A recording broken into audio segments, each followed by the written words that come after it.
नमस्कार, श्यामप्रिय spiritual journey में आप सबका स्वागत है। चलिए देखते हैं भगवान श्री कृष्ण जी का संदेश आप सबके लिए।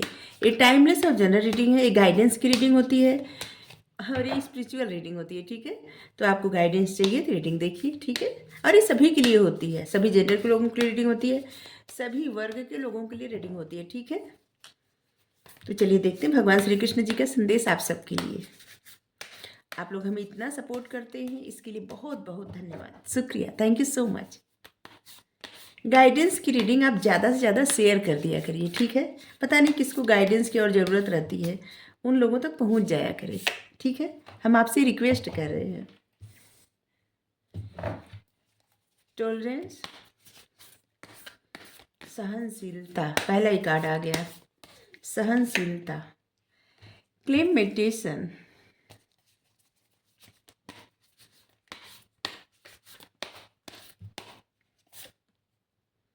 Beyond scripture, success in yoga. कि आत्मा और परमात्मा दो पक्षी हैं। ठीक है, एक ही वृक्ष पे बैठे हुए हैं, लेकिन आत्मा क्या है ना, उसको मोह है फलों से, इसीलिए वो शरीर धारण करता है। चाहे वो जानवर, जीव, पक्षी, मनुष्य, जो शरीर उसको उचित लगता है या कर्मों के अनुसार जो शरीर उसको प्राप्त होता है, या कभी कभी अच्छे कर्म के द्वारा उसको चुनने का मौका मिलता है और वो चुनता है, और जिसकी वजह से वो मोह में, भोगों में अटक जाता है, आकर्षण के प्रति उसकी रुचि बन जाती है और भौतिक चीजों में उलझ जाता है। ठीक है, लेकिन परमात्मा को नहीं प्यारा है कुछ। जैसे यहाँ पे पक्षी जो बैठा है ना, यहाँ पे जो आत्मा है उसको फ्रूट चाहिए, लेकिन परमात्मा को नहीं चाहिए, और इसीलिए आत्मा बंधन में बंध जाता है। ठीक है, उसको आना पड़ता है, और परमात्मा नहीं आते क्योंकि उनको किसी। और इस कार्ड से हमें ये भी ज्ञान मिलता है कि जब भगवान कहते हैं अर्जुन जी से कि हे अर्जुन, आप मतलब तुम्हें जो कर्तव्य मिला है, कर्म मिला है, उस कर्म योग में स्थिर होकर अपना कर्तव्य निभाओ, फल की चिंता मत करो। सफलता असफलता वो छोड़ दो, उसकी चिंता किए बिना सिर्फ अपना कर्म किए जा। तो आपको भी भगवान यहाँ कह रहे हैं कि अगर आप कर्म कर रहे हैं, जैसे आप जो भी कर्म कर रहे हैं, ठीक है, क्योंकि कर्म योग बहुत प्रकार के भी होते हैं। ठीक है, बहुत प्रकार के होते हैं, जैसे कर्म योग, ज्ञान योग, भक्ति योग, सिद्धि योग। ठीक है, मतलब बहुत सारे यौगिक पथ बहुत सारे होते हैं। ठीक है, तो जो लोग भी गृहस्थ धर्म में रहते हैं, ठीक है, तो उनको क्या रहता है, उनका जो कर्म रहता है। ठीक है, आपको जो कर्म मिला है अपना कर्म निभाते चलिए। सफलता असफलता इस बारे में मत सोचिए, मतलब अपने कार्य करिए, परिणाम को सोच के तुरंत परेशान मत होइए। आपकी जो भी कार्य है ना, उसको करते रहिए। ठीक है,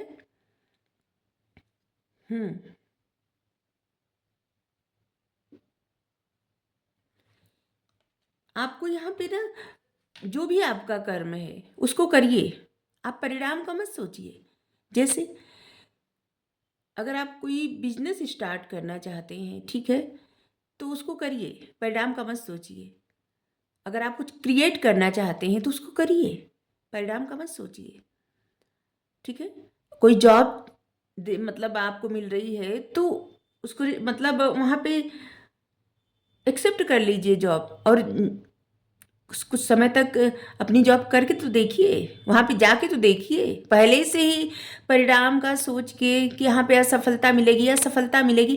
क्या होता है ना, जब इंसान पहले से ही हर चीज़ के बारे में से सोच रहता है कि अगर हम ऐसा करेंगे तो ये हो जाएगा, तो ऐसा हो जाएगा, तो ये तो जो आता है ना, यही इंसान को पीछे कर देता है, आत्मविश्वास घटा देता है।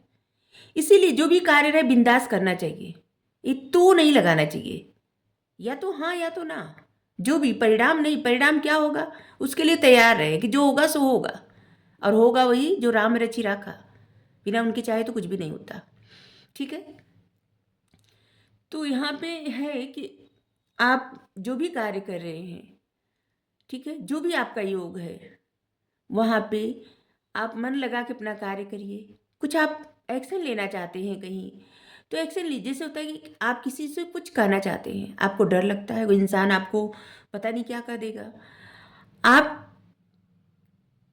अपने दोस्त से सुलह करना चाहते हैं, आपको डर लगता है। आप अपने पार्टनर से बात करना चाहते हैं, आपको डर लगता है। परिणाम का आप पहले सोच रहे हैं। देखिए, ये जनरल रीडिंग है, तो आपकी लाइफ की सिचुएशन क्या है उस हिसाब से मैसेज को लीजिएगा, ठीक है। यहाँ पे जो मैसेज आ रहा है वही पढ़ रहे हैं, ठीक है। तो आप परिणाम से पहले मत डरिए। जिस तरह से अर्जुन जी डर रहे थे ना कि युद्ध का परिणाम क्या होगा, अगर सबको मारने के बाद भी अगर उनको, जिससे मान लीजिए उनकी पराजय हुई, तो इस बात से वो डर रहे थे। और अगर उनकी विजय हुई तो इस बात से भी डर रहे थे कि विजय होगी तो दुर्योधन के पक्ष में जितने लोग हैं सबको मारना पड़ेगा। अगर उनकी पराजय होगी तो उनके पक्ष में है जितने लोग, वो सबको मतलब उन वो सब चले जाएंगे। तो उनको इसी बात का डर लग रहा था, ठीक है। वो पहले ही जय पराजय के बारे में सोच रहे थे और इसलिए मोह से ग्रसित हो रहे थे, ठीक है। और यहाँ पे अर्जुन जी, देखिए अर्जुन जी ऐसे नहीं हैं कि जो मोह से सच में ग्रसित हो गए होंगे। हमें लगता है कि हम सब, जो आने वाली जो पीढ़ी थी ना उनके बाद, उन सबको समझाने के लिए ये भगवान नर और नारायण का जैसे एक ऐसा ज्ञान देना चाहे मिलके कि जो सबको सीखने को मिले, जिससे सीख मिले, ठीक है। सब लोग कहते हैं ना कि जो पूरी दुनिया में जो नहीं है वो भी महाभारत में है, और जो है वो तो है ही, ठीक है। सारे संसार में जो है वो तो है ही, जो नहीं है या जो नहीं हो सकता वो भी महाभारत में है, और जो जो हो सकता वो भी महाभारत में है। सब कुछ है, कुछ भी ऐसा नहीं जो महाभारत में ना हो, ठीक है। सहनशीलता। देखिए, सहनशीलता मतलब सहनशीलता इंसान, हर एक इंसान के गुण होते हैं, ठीक है। चाहे समय जो भी हो, अच्छा हो बुरा हो, अच्छा परिणाम हो बुरा परिणाम हो, सहनशीलता मतलब जैसे मौसम एक प्रकार से नहीं रहता, कभी ठंडी कभी गर्मी, कभी बसंत कभी बरसात होती रहती है ना, जिसे बदलता रहता है मौसम। तो इसी तरह से जीवन की समस्या, जीवन की परिस्थिति भी एक जैसी नहीं रहती, बदलती रहती है। हर एक चीज को सहनशीलता के साथ एक्सेप्ट करना चाहिए, जो भी मिल रहा हो। जिस तरह से भाग्य में जो लिखा रहता है, अच्छे कर्म के जो फल मिलते हैं, सुख, अच्छा, सफलता, तो क्या होता है हम लोग उसको नकारते हैं? कभी नहीं नकारते। सोचते हैं, कितना अच्छा भाग्य में ये मिल गया। लेकिन अगर वही कुछ दुख मिल जाए, परेशानी हो जाए, तो उसके लिए कितना मतलब तुरंत सबको ये लगेगा कि भगवान कितना बुरा कर रहे हैं, जबकि भगवान कुछ भी किसी के साथ बुरा नहीं करते, कभी भी नहीं। सबको अपने कर्म का ही मिलता है, कोई भी हो। आप देखिए, जैसे सीख सकते हैं इस उदाहरण से कि दशरथ जी रामचंद्र जी के पिता थे ना। लेकिन जब भगवान वनवास गए तो दशरथ जी की मृत्यु हो गई, तड़प तड़प के वो अपने प्राण त्यागे, ठीक है। तो वो तो भगवान के पिता थे ना, भगवान एक चाहते तो वो नहीं जा सकते थे कहीं, क्योंकि वो तो अंतर्यामी है। लेकिन श्रवण के माता पिताजी का श्राप लगा था दशरथ जी को, क्योंकि एक बार दशरथ जी शिकार खेलने गए थे, मतलब आखेट करने, और वहाँ पे श्रवण जी अपने अंधे माता पिता को अपने कंधे पर लेके वो हर जगह जाते थे, सभी तीर्थ का यात्रा करवाते थे, ठीक है। एक जगह उनको प्यास लगी, उनके माता पिता को प्यास लगी थी, ठीक है। और वो गए सरोवर में, वो निकालने लगे जल। जल जब भर रहे थे किसी पात्र में, तो उसमें से आवाज आ रही थी, ठीक है। तो दशरथ जी, जो है, दशरथ जी को लगा कि कोई जानवर है जो पानी पी रहा है। वो बिना देखे, उनको ऐसे मतलब ऐसा ज्ञान था कि वो बिना देखे बाण चला देते थे और उसको लग जाता था किसी को भी, ठीक है। और वहां से वो बाण चला दिए और जा करके श्रवण कुमार को लग गया, ठीक है। और इसके बाद जब जाके देखे तो श्रवण कुमार अपना आखिर मतलब वो बोले कि हमारे माता पिता जी को पानी पिला दीजिए, कहा कि वो अपने प्राण त्याग दिए, ठीक है। और जब ये दशरथ जी लेके आते हैं पानी पिलाने के लिए श्रवण के माता पिता को, श्रवण जी के माता पिता को, तो अंधे रहते हैं। इसके बावजूद उनको तुरंत पता चल जाता आहट से कि उनके पुत्र नहीं है। और फिर पूछते हैं बार बार, पानी नहीं, वो पानी पिलाना चाहते हैं लेकिन नहीं पीते, कहते हैं पहले सच्चाई बताइए। और जब वो बताते हैं कि उनकी ही तीर से उनके पुत्र का मतलब पुत्र की हत्या हो गई, तो वो क्या कहते हैं, वो श्राप दे देते हैं कि जिस तरह से हम तड़प के मर रहे हैं अपने पुत्र के वियोग में, वैसे आपको भी यही देखना पड़ेगा। ठीक है। और इसी श्राप का कारण था कि जब भगवान रामचंद्र जी वनवास गए तो दशरथ जी किस तरह से उनके वियोग में अपने प्राण त्याग दिए तड़प तड़प के, क्योंकि उनके ही कर्म का फल था। जबकि वो भगवान के पिता थे, भगवान चाहते तो उसको रोक सकते थे लेकिन नहीं रोके। यहाँ से भगवान सिखाते हैं कि हर किसी को उसके कर्म का फल मिलता ही है, हर किसी को। लेकिन भगवान के पिता को होने का उनको फल भी मिला। पहले उनको स्वर्ग मिला और रावण के वध के बाद उनको बैकुंठ मिला, जहाँ पे उनको मुक्ति मिल गई। तो यही, हाँ, किसी चीज़ से विचलित नहीं होना चाहिए। जिस तरह से हम सुख को इनकार नहीं करते, उस तरह से दुख को भी एक्सेप्ट करना चाहिए। ऐसे नहीं कि मतलब सहनशील होना ही चाहिए। ठीक है। जो मनुष्य सहनशील बन जाते हैं उनके ऊपर किसी प्रकार का कुछ प्रभाव नहीं पड़ता। अच्छा हो बुरा हो, खुशी हो गम हो, सब कुछ एक्सेप्ट करने के लिए वो तैयार रहते हैं, क्योंकि उनको पता चल जाता है कि सब कुछ करने वाले भगवान हैं। ठीक है। अब भगवान जो करेंगे अच्छा करेंगे, लेकिन इससे पहले हम जो कर्म किए हैं उसका फल तो हमें मिलना ही है। तो क्यों ना उस फल को हम एक्सेप्ट कर लें, जिससे वो हमारे कर्म कट जाए और अब से इनकी शरण में रहें, अच्छे कर्म करें। क्योंकि इनके शरण में रहेंगे तो ये तो वही करवाएंगे जो ये चाहेंगे, चाहे कोई चाहे न चाहे। ठीक है। जब इनके शरण में रहेंगे ना, कितने भी हम चाहें कि हमें ये हो जाए, ये वो मिल जाए, वो मिल जाए, लेकिन अगर ये जानते हैं कि हमारे लिए क्या सही नहीं है, ठीक है, मतलब ये जानते हैं, हम उदाहरण दे रहे हैं कि हम सबके लिए क्या सही नहीं है। जब हम इनकी शरण में जाते हैं, जब आप इनकी शरण में जाते हैं, तो ये जानते हैं कि आपके लिए सही नहीं है और फिर आपको नहीं देते। जिस तरह से नारद जी जब मोह से ग्रसित हो गए थे और वहाँ पे विवाह करने जा रहे थे, एक कथा हम लिखे भी हैं, पढ़ लीजिएगा। ठीक है। तो वहाँ पे किस तरह से नारद जी जब गए भगवान का स्वरूप मांगने कि वो नारायण की तरह बन जाए, तो किस तरह से वो कहे कि जिसमें हम वही करेंगे जिसमें तुम्हारा भला हो। ठीक है। तो वहाँ पे उनको बंदर बना देते हैं। तो उसी तरह से भगवान अपने भक्तों का या भगवान की शरण में जो चले जाते हैं, ये वही मतलब जिद भी करे ना तो वही करते हैं जिसमें हमारा भला होता है, हम सबका भला होता है, आपका भला होता है। ठीक है। इस बात को हमेशा सबको एक्सेप्ट करना चाहिए। जो लोग कहते हैं भगवान ने बुरा कर दिया, भगवान किसी का बुरा करते ही नहीं। सबको जो मिलता है ना उन्हीं कर्मों अनुसार। लेकिन भगवान के शरण में जो चले जाते हैं, तो क्यों, भगवान तो जानते हैं कि आगे क्या होने वाला, उससे आगे क्या होने वाला है। और भगवान अपने भक्तों को या जो इनके बच्चे रहते हैं ना, उनको कभी नहीं देते। जो जैसे कि एक छोटा सा बच्चा अगर उसका दांत खराब हो रहा हो और वो चॉकलेट की जिद करे, ठीक है, लेकिन किसी न किसी तरह से उनके माता पिता मना लेते हैं, समझा लेते हैं, नहीं समझते, दो झापड़ दे देते हैं कि मान जाइए। तो बस वैसे ही भगवान वही करते हैं ना, पहले तो समझाते हैं कि ऐसा मत करिए, छोटे छोटे परेशानी देते हैं, लेकिन जब इंसान जिद कर लेता है तो एक ऐसा, जैसे कि ऐसा कुछ कर देते हैं जिससे इंसान का मोह खत्म हो जाए, क्योंकि तो सब जानते हैं।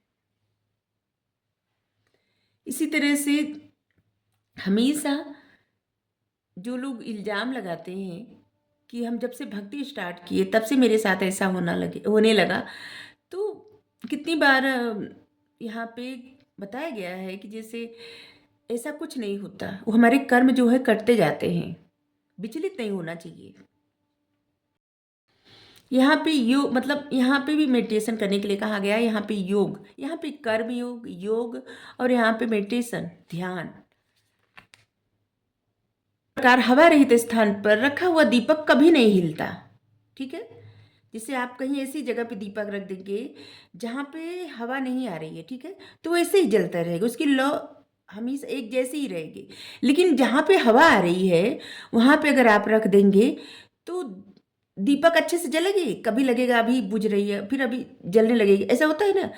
तो उसी वैसे ही भगवान यहाँ पे कह रहे हैं कि मेडिटेशन मतलब योग मेडिटेशन करना मतलब ध्यान लगाना, ठीक है।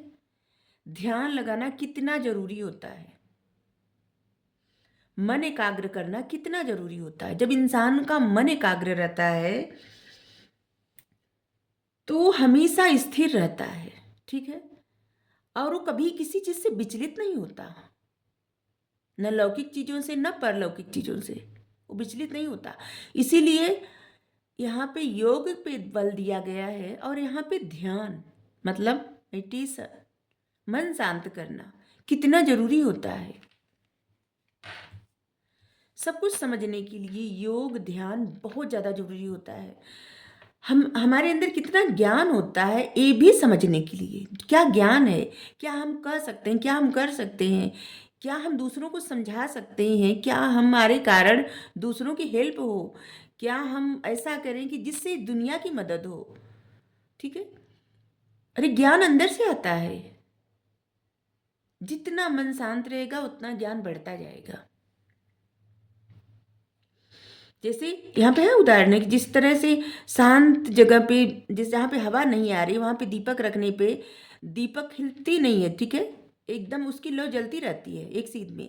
उसी प्रकार जब मन शांत रहता है तो हमेशा इंसान जहाँ पे जुड़ा रहता है, अगर भगवान से मन लगाया है तो वहीं पे रहेगा, जहाँ पे मन लगा है वहीं पे रहेगा, विचलित नहीं होगा, मन में अनंत विचार नहीं आएंगे।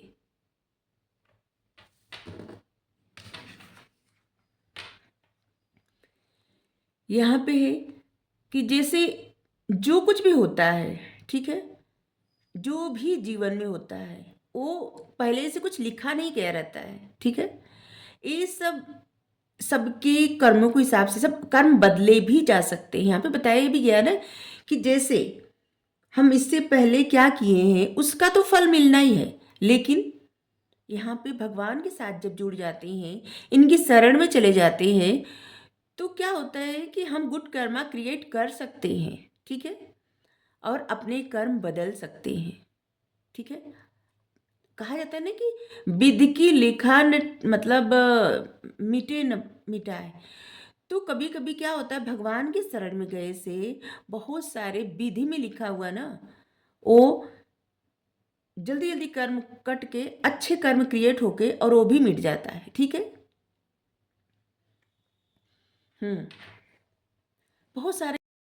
और यहाँ पे ये भी है कि जिस तरह से अगर किसी को प्यास लगी है, ठीक है, वो बड़े सरोवर में जाके पानी पिए, ठीक है, या फिर एक कुल्हड़ में पानी पिए, ठीक है, पानी तो उतने ही पिएंगे और प्यास बुझ जाएगी, ठीक है।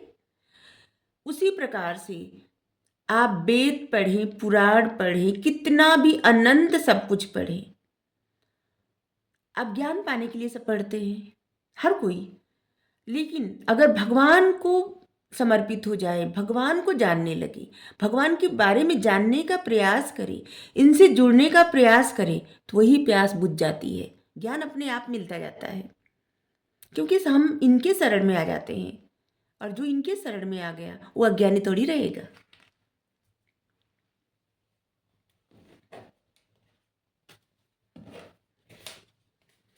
भगवान कहते हैं कि जो एक बूंद पानी मतलब एक कुल्हड़ पानी, प्यास अगर लगी है किसी को तो एक कुल्हड़ या एक गिलास पानी पिएगा, उसकी प्यास बुझ जाएगी, चाहे वो तालाब से पिए या बहुत बड़े समंदर में जाके पिए या फिर कुएं से निकाल के पिए या फिर एक मटकी में रखा वहीं से निकाल के पिए, पानी तो उतना ही पिएगा प्यास बुझाने के लिए।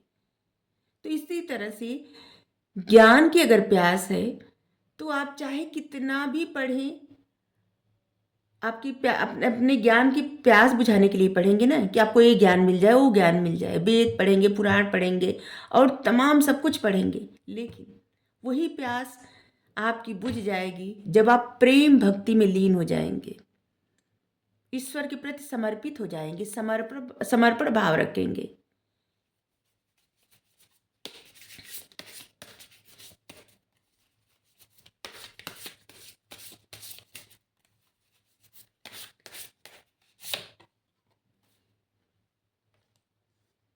एनर्जेटिक क्लियरिंग, काली माँ।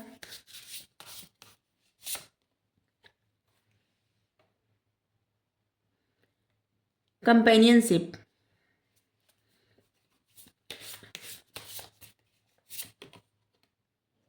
फ्लो,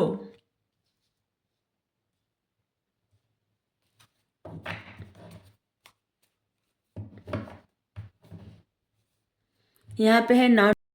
अगर आप किसी चीज़ से जैसे डर रहे हैं, किसी बात से डर रहे हैं, कि जैसे दो कार्य आप एक साथ कैसे कर सकते हैं, जैसे आपकी फैमिली है और अभी रीडिंग देखते देखते आपके मन में तमाम प्रश्न आ गए होंगे कि आप ऐसे कैसे करेंगे, भगवान से जुड़ जाएंगे कहीं, मतलब कैसे। तो हो सकता है, सब कुछ हो सकता है। भगवान से जुड़ने का ये मतलब है नहीं कि भगवान के पास बैठे रहिए, नहीं। भगवान को जगह अपने हृदय में दीजिए, अपने दिल में दीजिए, अपने मन में दीजिए, ठीक है। और वैसे जुड़िए, आप कोई भी कार्य करते रहिए। जब भी आपका मन करे आप उनको याद करिए, और इतना याद रखिए, उनसे बड़ा वेलविशर आपका कोई नहीं हो सकता, कोई भी नहीं। उनके जैसा दोस्त आपका कोई नहीं हो सकता, उनके जैसा गुरु आपका कोई नहीं हो सकता, उनके जैसा कोई नहीं हो सकता। किसी में भी ढूंढे आप, किसी में भी, सब में यही है, ठीक है।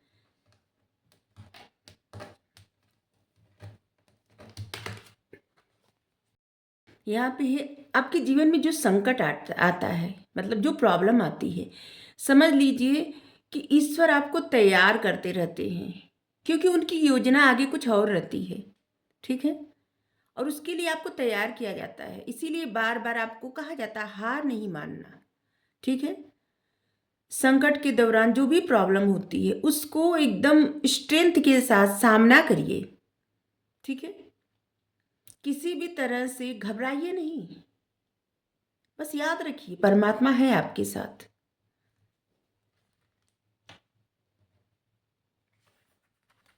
हमेशा अपने आप को ऐसे, मतलब एनर्जेटिक रखिए, हमेशा ऐसे रखिए कि वो तो है आपके साथ, तो फिर डर किस बात की है। ऐसा फील करिए, देखिए फिर आपकी शक्ति बढ़ती जाएगी, ठीक है। आप में पावर आती जाएगी जब आप फील करेंगे कि आप अकेले नहीं हैं। चाहे आप एकदम अकेले हों तब भी, कोई भी एकदम अकेला हो तब भी परमात्मा है उनके साथ, क्योंकि जब यही रहते हैं तभी हमारे सांसें चलती हैं, धड़कन चलती है। अगर यही चले जाएं तो नहीं रहेगा कुछ।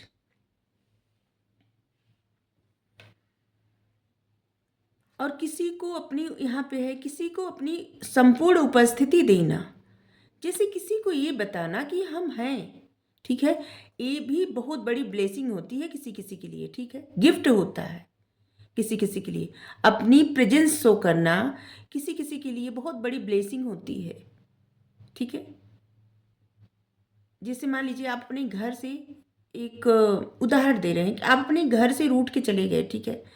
आपके माता पिता कितने परेशान हैं, और जब आप आ जाते हैं वहाँ पे तो उनकी खुशी का ठिकाना नहीं रहता, ठीक है।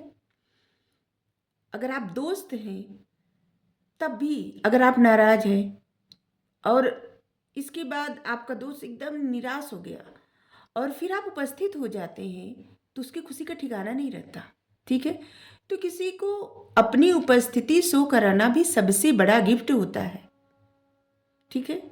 उससे बड़ा गिफ्ट कुछ हो ही नहीं सकता, ठीक है।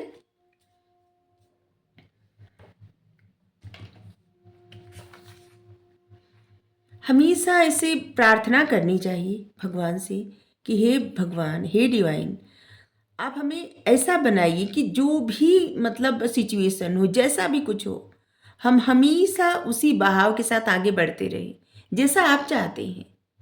जिसमें आप राजी रहते हैं, जिसमें आपको खुशी मिलती है। हम ऐसे बहाव में आगे चलते रहें, गोइंग विद द फ्लो, जो आपकी मर्जी, जो आपने लिखा है, जहाँ आप ले चल रहे हैं और जिसमें आपको प्रसन्नता हो, ऐसी जगह ले चलिए और ऐसा कुछ करिए हमारे लिए।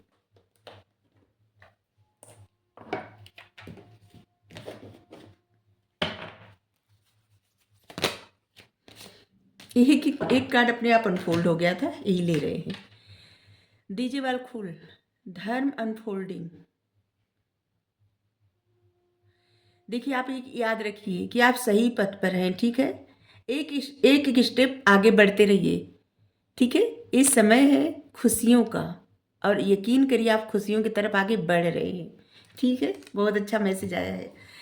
तो अगर आपको रीडिंग अच्छी लगी हो, ये थोड़ी सी आध्यात्मिक रीडिंग रहती है, ठीक है। तो अगर आपको पसंद आ गई हो तो ज़रूर बताइएगा, नहीं पसंद आई हो तो कोई बात नहीं, ठीक है। मतलब आप दिल से एक्सेप्ट ना करें तो कोई बात नहीं, ठीक है। Thank you. राधे राधे।